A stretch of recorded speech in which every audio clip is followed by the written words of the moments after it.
Amigos televidentes, muy buenos días y gracias por acompañarnos en otra propuesta de Palpitar Económico de Puntos de Vista, que hoy compartiremos una interesante entrevista con el ingeniero Miguel Peña, asesor minero del Poder Ejecutivo. Muy buenos días, ingeniero. Muy buenos días, cuánto gusto de nuevo estar con usted compartiendo este espacio. Bien, gracias.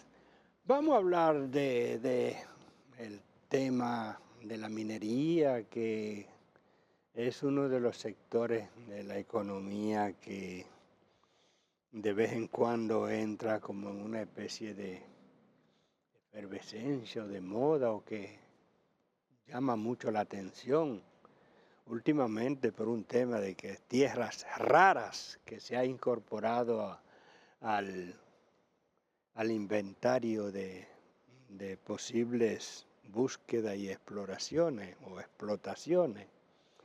Pero también el oro, eso está como vuelto loco y sin idea, eso va para arriba y hay quienes creen que puede llegar hasta 5.000.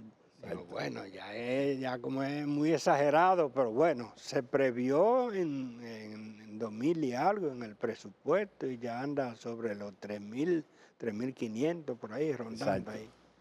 Estamos en un Potosí, pero ¿qué es lo que nos hace falta para aprovechar esa cosa?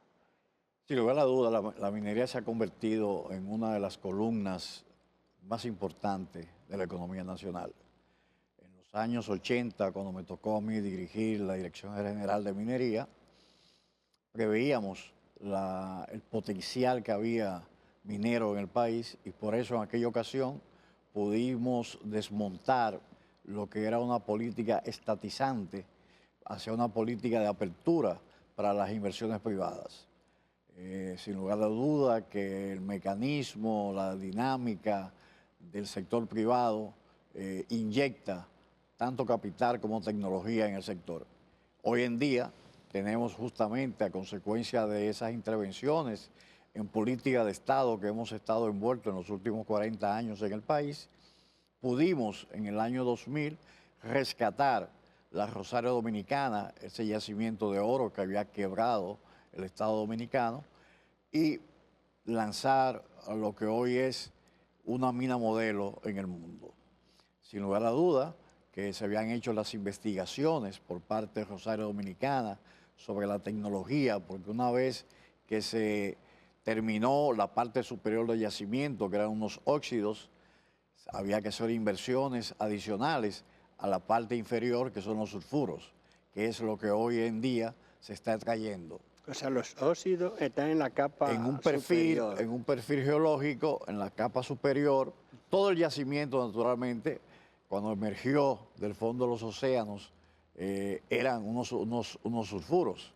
Y en la fuerza, en la dinámica, la placa tectónica y la dinámica misma geofísica, se convirtió entonces en que el arco de las Antillas emergió del fondo de los océanos y esos yacimientos que eran unos sulfuros que estaban en esa zona lacustre de ese mar, se fue oxidando y teníamos una capa, o tenemos una capa en el yacimiento de Pueblo Viejo, que eran unos óxidos con unos partículas de oro diseminadas, que inclusive no se podía ver a la vista, solamente a través del microscopio. Entonces eso se fue oxidando y ese fue el éxito en ese momento de la inversión de Rosario Resources Corporation. Extraer esa capa superior a través de un proceso de cianuración, tenía una vida de unos 15 años, sin embargo se fueron adicionando reservas y llegó hasta unos 20 años de explotación. Después de esa extracción venían los sulfuros.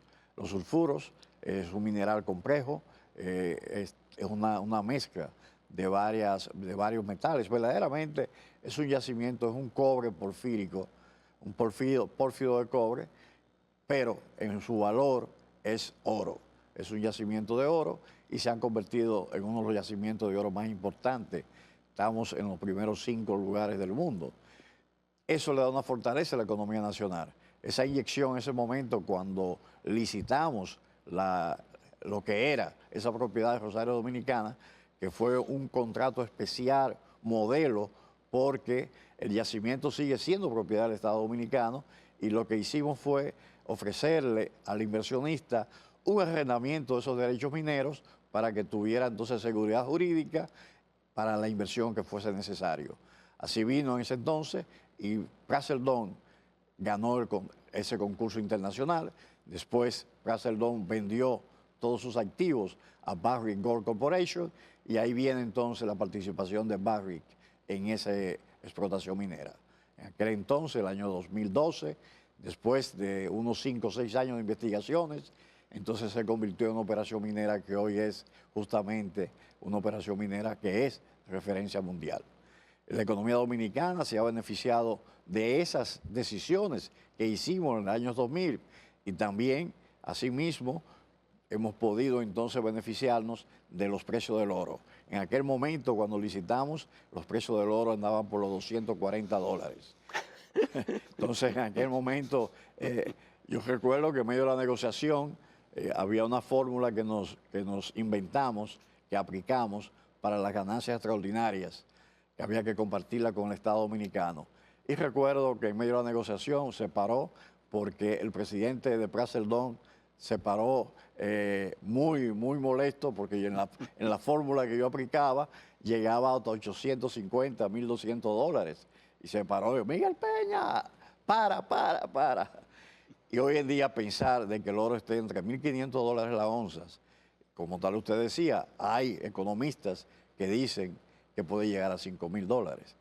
Por suerte tenemos reservas suficientes que nos va a permitir llegar a disfrutar para la economía nacional de esa bonanza del oro. Y en cuanto a la explotación vigente, ¿qué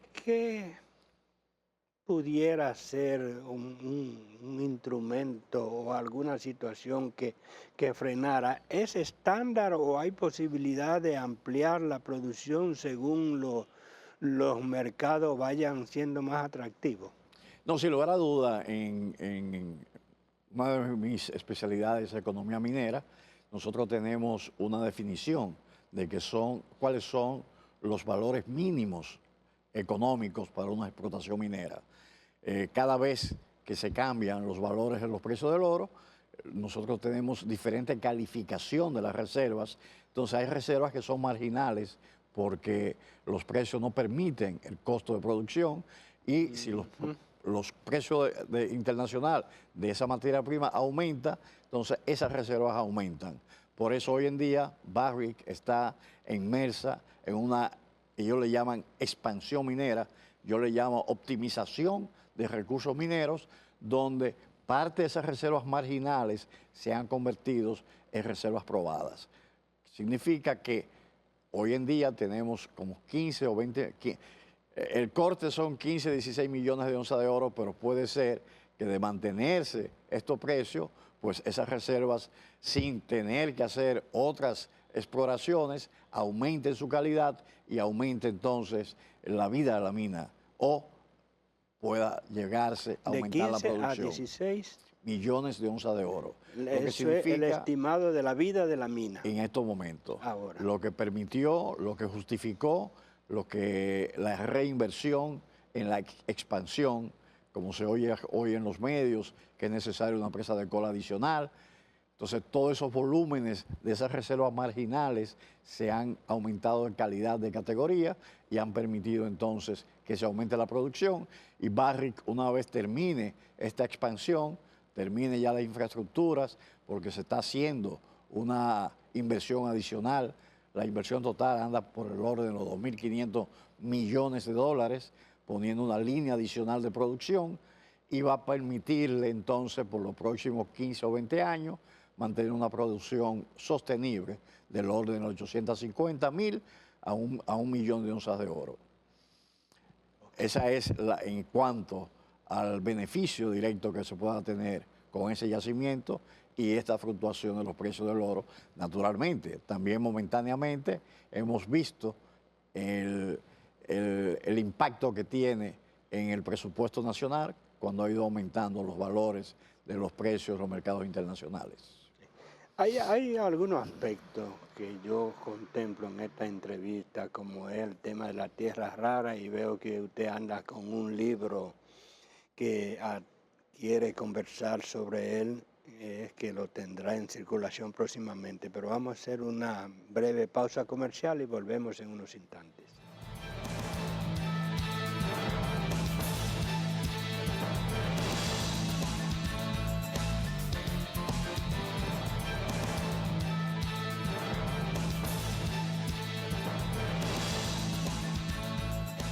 Continuamos la conversación con el ingeniero Miguel Peña, asesor minero del Poder Ejecutivo.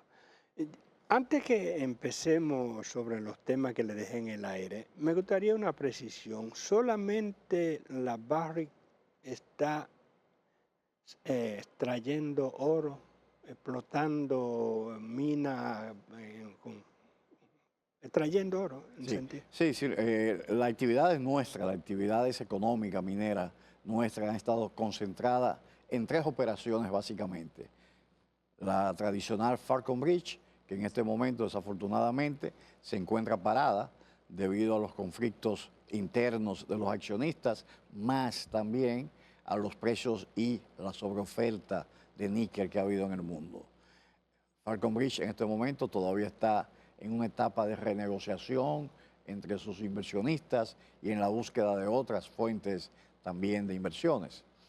Está la empresa Corporación Minera Dominicana, Cormidón, que está dentro de esas formaciones geológicas que siempre hemos llamado el Triángulo Minero del Cibao Oriental. Cormidón está a un lado, adyacente al pueblo de Maimón. Ahí hay una operación minera que comenzó como una pequeña mina a cielo abierto. De oro y cobre. Y finalmente se ha convertido en una mina subterránea, también donde prevalecen los valores de cobre, zinc y oro. Es un proyecto que nosotros llamamos polimetálicos, o sea que siempre están asociados el oro y el cobre. Y una operación ya que se está convirtiendo en una referencia es la operación de Barrick Pueblo Viejo. Esas son las tres empresas mineras en ese triángulo que están en operación minera y que han estado en los últimos años. Históricamente, si nos vamos entonces a lo que fue la operación minera de Alcoa en los años 60, 70, y que paró justamente porque la explotación de la bauxita ya no era económico debido a que la bauxita nuestra contenía un alto por ciento de sílica y hubieron otros yacimientos que se descubrieron en ese entonces en la zona de Australia, donde había o hay unas lateritas de bauxita de aluminio que son mucho más nobles para el tratamiento metalúrgico, para su recuperación y por consiguiente más rentables que lo que fue la operación minera de Alcoa. Esas han sido las operaciones tradicionales nuestras mineras.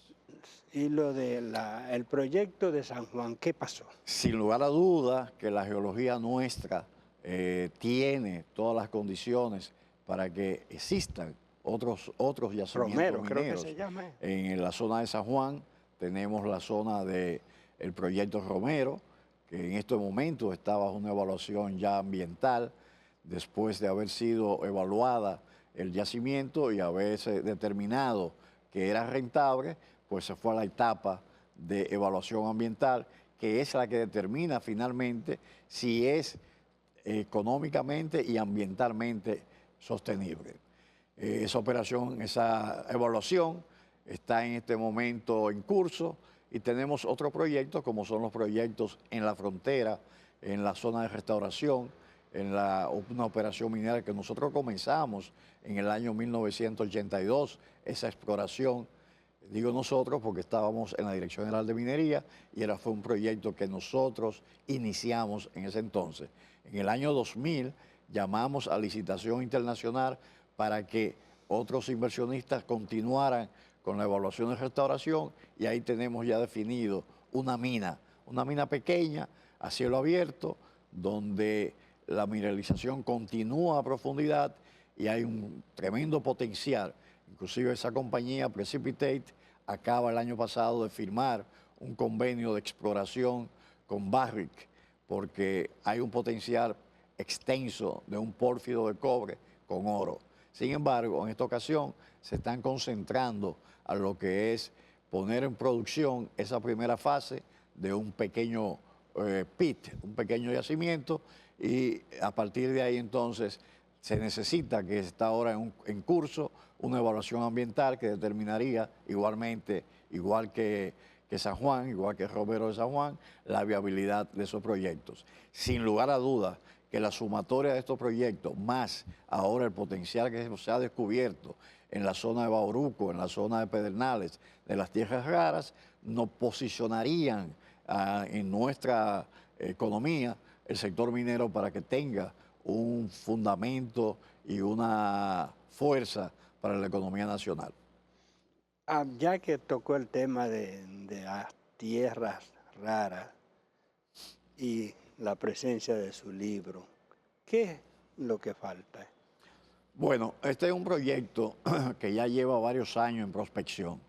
Desde el año 2012, la historia reciente, es un proyecto que está dentro de la formación geológica de las lateritas, de las bauxitas de Pedernales. Sin lugar a duda que no... Cuando usted dice laterita, para nosotros los que no somos expertos en minería, Sí, las lateritas término? es una descomposición de elementos esenciales a la naturaleza que a través de la lixiviación, a través de las diferentes actividades geoquímicas, se convierten en unos suelos. Inclusive, cuando vemos, usted pasa por Bonao, esas son unas lateritas de níquel, porque su roca matriz, su roca primaria, fue descompuesta por los diferentes factores de la naturaleza y se descomponen en un suelo. Esos son lateritas. Suelos lateríticos son suelos donde ya su mineral principal ha sido lavado, ha sido lixiviado por la naturaleza y se convierten en suelos. Esos suelos contienen algunos minerales esenciales. En el caso de Falcondo, en el caso de Bonao, tenemos unas lateritas niquelíferas, donde su roca principal era una roca volcánica, andesitas, donde a través de los años y esas diferentes actividades de la naturaleza la convirtieron en un suelo. Asimismo ha sucedido con la zona de las lateritas de Pedernales, que inicialmente conversábamos y hizo económico el proyecto porque eran unas lateritas, eran unos suelos que contenían alta proporción de aluminio. Entonces ahí existían varios elementos como es aluminio, hierro, sílice, donde en su descomposición de ese suelo lo convertían en un yacimiento. Ese yacimiento, típicamente en nuestros arcos de las Antillas, tenemos la misma formación geológica, tanto en Puerto Rico como en Dominicana, como en Cuba, Jamaica, y fueron los lugares donde después de la Segunda Guerra Mundial, donde era muy importante el aluminio, se convirtieron entonces en minas. Y ese entonces teníamos las minas de Alcoa, operada por la Aluminum Corporation, que es Alcoa, fue denominada Alcoa, todavía existe Alcoa en Australia, y también del otro lado de la frontera tenemos en Haití también unos yacimientos que son también lateríticos y que fueron operados por otra compañía minera, la Reynolds International. Dígame una cosa, ingeniero, nos quedan ya solamente 2 minutos, dicen los jóvenes. Usted ha olvidado el libro, pero yo le voy a preguntar el tema de la legislación minera. ¿Qué pasa? Parecería que somos una potencia minera por todos esos proyectos que usted habla, pero ¿permite esa potencialidad la legislación minera dominicana? La legislación minera dominicana data ya desde el año 1971.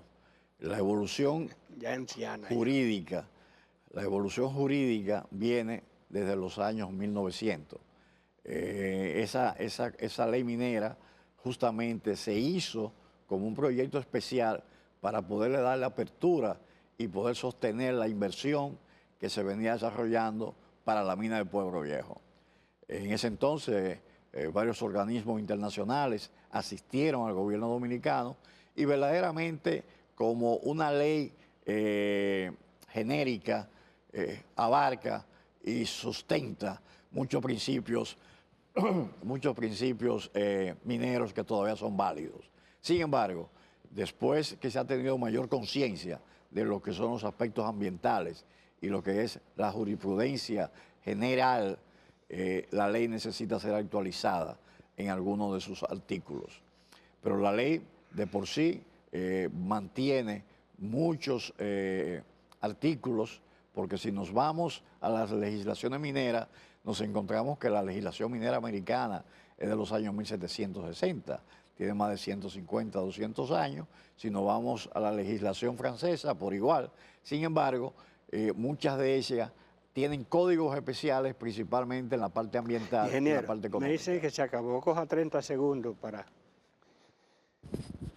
el libro. ¿Qué contiene y cuándo será? Sí, queríamos compartir con usted justamente, quizás como una primicia, que dentro de los trabajos de investigaciones, en mi parte académica, porque también estoy envuelto en la parte de la Universidad Tecnológica del Cibao Oriental, UTECO, estamos poniendo en circulación un libro sobre uno de los elementos más importantes hoy en día, los temas más importantes, que es las tierras raras.